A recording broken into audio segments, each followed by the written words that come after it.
लोकसभा चुनाव में एनडीए को एक बार फिर से बहुमत मिला है। प्रधानमंत्री नरेंद्र मोदी की अगुवाई में एनडीए तीसरी बार सरकार बनाने की तैयारी में है।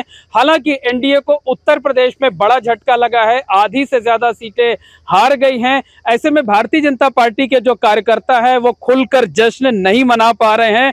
हालांकि कहीं कहीं जश्न का माहौल है, लेकिन मन में एक टीस जरूर है कि उत्तर प्रदेश में आखिरकार उतनी सफलता क्यों नहीं मिली। हमारे साथ भारतीय जनता पार्टी के तमाम नेता हैं, कार्यकर्ता हैं, उनसे बात कर लेते हैं, जानने की कोशिश करते हैं। बताइए, कम से कम फूलपुर सीट तो बच गई, कितनी खुशी है? बहुत खुशी है और हम भारतीय जनता पार्टी के कार्यकर्ता बहुत ही खुश हैं और बड़ा आह्लादित हैं कि हम लोगों ने भारतीय जनता पार्टी का परचम लगातार तीसरी बार फूलपुर में झंडा गाड़ने का काम किया। भारतीय जनता पार्टी के कार्यकर्ताओं के अथक प्रयास से, अथक मेहनत से और नेतृत्व के जो कार्यकर्ता निर्माण करता है वो इस तरीके के कार्यकर्ताओं से निश्चित तौर पर फूलपुर में जीत मिली है तो खुशी होगी। हमारे साथ इस वक्त भारतीय जनता पार्टी के एमएलसी और तेज तर्रार नेता सुरेंद्र चौधरी जी भी जुड़ गए हैं। सुरेंद्र जी, केंद्र में तो आप लोग जो है फिर से सरकार बनाने जा रहे हैं, लेकिन उत्तर प्रदेश में कमजोरी क्यों हुई, क्या वजह मानते हैं? देखिए, उत्तर प्रदेश कमज़ोर हम लोग नहीं हैं। जब एक कोई शेर होता है जंगल का, जब अच्छा काम करने लगता है तो तमाम बाधाएं आती हैं।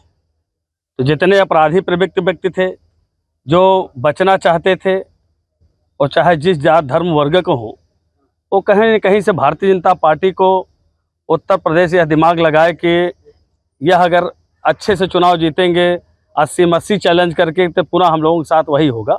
मगर यह मान के चलिए कि यह जो जीत हुआ है, निश्चित तौर पर जो ना बरसात देखा, ना ठंडी, न इतनी धूप, ये निश्चित तौर पर भारतीय जनता पार्टी के जो कार्यकर्ता अपने मनोयोग से लगकर इतने मेहनत करके यह जीत जीते, निश्चित तौर पर हमारे कार्यकर्ताओं को बधाई जाता है। और अभी इस पर हमारी समीक्षा बैठक भी होगी कि कुछ हमारे साथ रह के भी लोग छल कपट जो किए हैं उनका भी खैर नहीं है।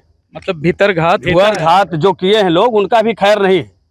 क्योंकि भारतीय जनता पार्टी अनुशासन और संस्कृत और संस्कार सब सिखाती है, कैसे करने वालों को माफ़ी नहीं है।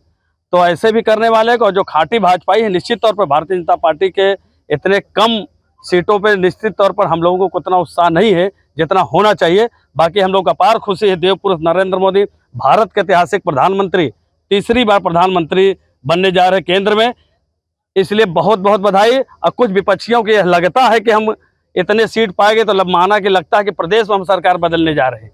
मैं दावे के साथ कहता हूं, अभी तो एक तरीके से ये जो अभी देख रहे हैं इससे भी बेहतर इन लोगों के लिए, मतलब जो भीतरघात किए हैं उनको आप चेतावनी दे रहे हैं कि कार्रवाई भी होगी। कोई इसमें दिक्कत नहीं, भाजपा रह के गद्दारी नहीं किया जा सकता। और जो ऐसा किया है, जो करा है, निश्चित तौर पर दूध का दूध, पानी का पानी हो जाए, वो पता चल जाएगी। भारतीय जनता पार्टी है, हर व्यक्ति के पीछे देवपुरुष नरेंद्र मोदी, अमित शाह जी, केशव जी का, योगी जी, नड्डा जी का, भूपेन्द्र जी का, राधा मोहन जी का, सबका कैमरा लगा हुआ है, सबको सूचना पहुंच रही है। तो इसलिए अपार खुशी है कि तीसरी बार मैं सरकार बनाने जा रहा हूं, उसमें कहीं कोई संदेह नहीं है। जो कमियां होंगी निश्चित तौर पर केंद्र से लेकर मैं प्रदेश तक, जो जरूरतें की चीजें, आम जनमानस जहां से उनकी थोड़ा बहुत नाराजगी रही होगी। ठीक है, हम आपसे बात करेंगे कि ये जो नतीजे आए हैं इसका उत्तर प्रदेश की राजनीति पे क्या असर पड़ेगा, लेकिन जल्दी जल्दी कुछ और लोगों की प्रतिक्रिया ले लेते हैं। आप बताइए अनिल भाई, कि खुशी है या मन में टीस है? केंद्र की जीत की खुशी है या उत्तर प्रदेश में हार की टीस है? निश्चित तौर पे देवपुरुष आदरणीय नरेंद्र भाई मोदी जी के तीसरी बार प्रधानमंत्री बनने पे खुशी है, लेकिन उत्तर प्रदेश में जो घटनाक्रम हुआ है उससे मन दुखी है। और जो भारतीय वजह क्या मानते हैं उत्तर प्रदेश का जो रिजल्ट है? वजह हम लोग ओवर कॉन्फिडेंस भी हो गए और कांग्रेस की और समाजवादी पार्टी की जो जुगत बनी उसको बहुत हल्के में लिया। इसके कहीं ना कहीं हम लोगों ने नुकसान कहा है, जो मुझे लगता है। क्या लगता है कि ओवर कॉन्फिडेंस का शिकार हो गए आप लोग? नहीं, ओवर कॉन्फिडेंस का नहीं। अभी जैसा कि माननीय एमएलसी साहब ने कहा कि भीतरघात इसमें प्रमुख देखा जा रहा है कि पार्टी के लोगों ने भीतरघात किया है और बाकी पार्टी के कार्यकर्ता बहुत दमदारी से चुनाव लड़े हैं। और उसका ये परिणाम है कि आज हमारे फूलपुर से एसएससी सांसद भाई प्रवीण पटेल जी चुनाव अच्छा, जीतकर। क्या नाम है आपका? मेरा नाम सौरभ सिंह है। सौरभ भाई, ये बताइए कि जिन कार्यकर्ताओं पर, कुछ लोगों पर आज आरोप लग रहा है कि भितरघात किया, यही तो 2014 से लेकर 2022 तक लगातार जिताते चले आए हैं। निश्चित रूप से भीतरघात तो हुआ है, जिसके कारण हमारे मत प्रतिशत में और सीटों में कमी आई है, और सांसदों के खिलाफ जो एंटी इनकम्बेंसी थी, कहीं ना कहीं उसका भी असर है। मोदी और योगी जी का कोई विरोध नहीं था। जो हमारे सांसद 10-10 साल से थे लगातार और वो चुनाव हारे हैं, तो कहीं ना कहीं उनके खिलाफ एंटी इनकम्बेंसी थी, और मोदी जी और योगी जी के साथ अभी पूरा देश एकजुट है। मतलब टिकट बंटवारे में कहीं चूक हुई है, मानते हैं? नहीं, हम लोगों से थोड़ा सा चूक हुई है। जो निगेटिव विपक्ष के द्वारा फैलाया गया संविधान को लेके और तमाम चीज़ों को लेके, हम लोग उस निगेटिव को सही तरीके से रख नहीं पाए, और हमारे कुछ बड़बोले नेताओं के द्वारा कुछ गलत बयान दिया गया, जिसका खामियाजा हमको भुगतना पड़ रहा है। और निश्चित रूप से ये विचारणीय है कि भविष्य में इस तरीके का बड़बोलापन अच्छा नहीं। क्या नाम है आपका? संतोष राज। संतोष भाई, ये बताइए कहाँ चूक हुई? बहुत बड़ी चूक हुई, आपस में ही लोग भितरघात किए। मैं माननीय योगी जी से, मोदी जी से ये कहना चाहता हूं कि पहले तो अपने पार्टी को उनकी छटैया करें जो गद्दार हैं, गद्दारों को एकदम निकाल दें।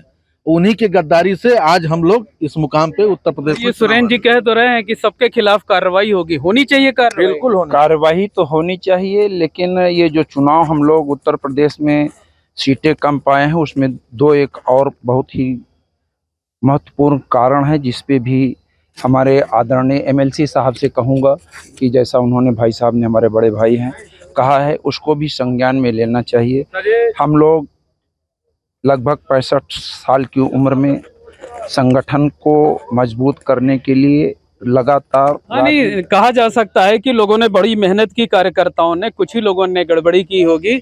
अब बताइए, विपक्ष तो बड़ा उत्साहित है, वो कह रहा है कि इसका असर अब उत्तर प्रदेश की राजनीति में देखने को मिलेगा। सरकार या तो जाएगी, या मुख्यमंत्री बदलेंगे, या कुछ ना कुछ उथल पुथल होगी। चाहे मुख्यमंत्री भारतीय जनता पार्टी तय करती है, बदलेगी नहीं बदलेगी ये बात नहीं है, मगर कुछ मैं भी कहूँगा, कुछ जो अधिकारी तबका लोग हैं, प्रतिनिधियों से बातचीत न करना, जैसे कहना नहीं चाहिए हमको। यही तीर्थराज प्रयाग के एक रवि शर्मा है, कभी भी कोई प्रतिनिधि जल्दी फोन नहीं उठाते हैं। काम क्या होता है, किस पद पर हैं? अब यहाँ के सीपी हैं, उनसे किसी से कोई मतलब ही नहीं है। बाकी अधिकारी वर्ग अच्छा काम कर रहा है, प्रतिनिधियों का बात कम सुनी जाती है, ये भी आक्रोश अंदर अंदर। हम किसी जनता के लिए पैरवी करें तो आपके कहने में कोई उसका सुनवाई नहीं है, दूसरा कोई कहता है उसका सुनवाई होता है। तमाम चीज़ें हैं। हम लोगों को भी कहीं कहीं तकलीफ होता है कि मनमानी ढंग से इनका अधिकारियों को इतना छूट दे दिया गया है कि गलत काम करने लगे हैं। ये सपा और कांग्रेस बसपा मानसिकता से काम कर रहे लेकिन हैं। इन्हीं अधिकारियों के भरोसे तो आप लोग कहते हैं कि लॉ एंड ऑर्डर बहुत अच्छा हो गया है, माफिया राज खत्म हो गया है। नहीं, लॉ एंड ऑर्डर के विषय अलग है, इसके पहले भी यही अधिकारी रहा करते थे। लॉ एंड ऑर्डर तो हमारे यहाँ महाराज जी सुधारे हैं ना भाई, बाकी ये अंदर से क्या करते हैं इनका भगवान ही बता सकता है। ये उतनी तरीके से खरा नहीं उतरते जितना खरा हम लोग चाहते हैं। मतलब मंथन होगी, समीक्षा होगी, हार के कारण। हाँ, हार के कारण को सपा बसपा कांग्रेस मानसिकता से काम किए हैं। ऐसे अधिकारियों को भी चिन्हित करके दिया जाएगा कि भी, जैसे जमुना पार में भी काफी एसओ, काफी सीपी काम किए हैं, काफी काम किए हैं सपा कांग्रेस के लिए, विपक्ष पर इसलिए वोट कराए हैं। हम लोग अच्छे से जानते हैं, हमारे भाजपा कार्यकर्ताओं के धक्का देकर भगाया गया है। तमाम ऐसे ही कार्रवाई होगी। कार्ड इशू हुआ है। तो धन्यवाद। ये हैं भारतीय जनता पार्टी के कार्यकर्ता जो कि ये कह रहे हैं कि भितरघात हुआ है, साथ ही अधिकारियों की तरफ से जो उपेक्षाएं कार्यकर्ताओं की गई, उसी की वजह, उसी का खामियाजा भारतीय जनता पार्टी को भुगतना पड़ा है। Mohammad Moin, ABP network, Prayagraj.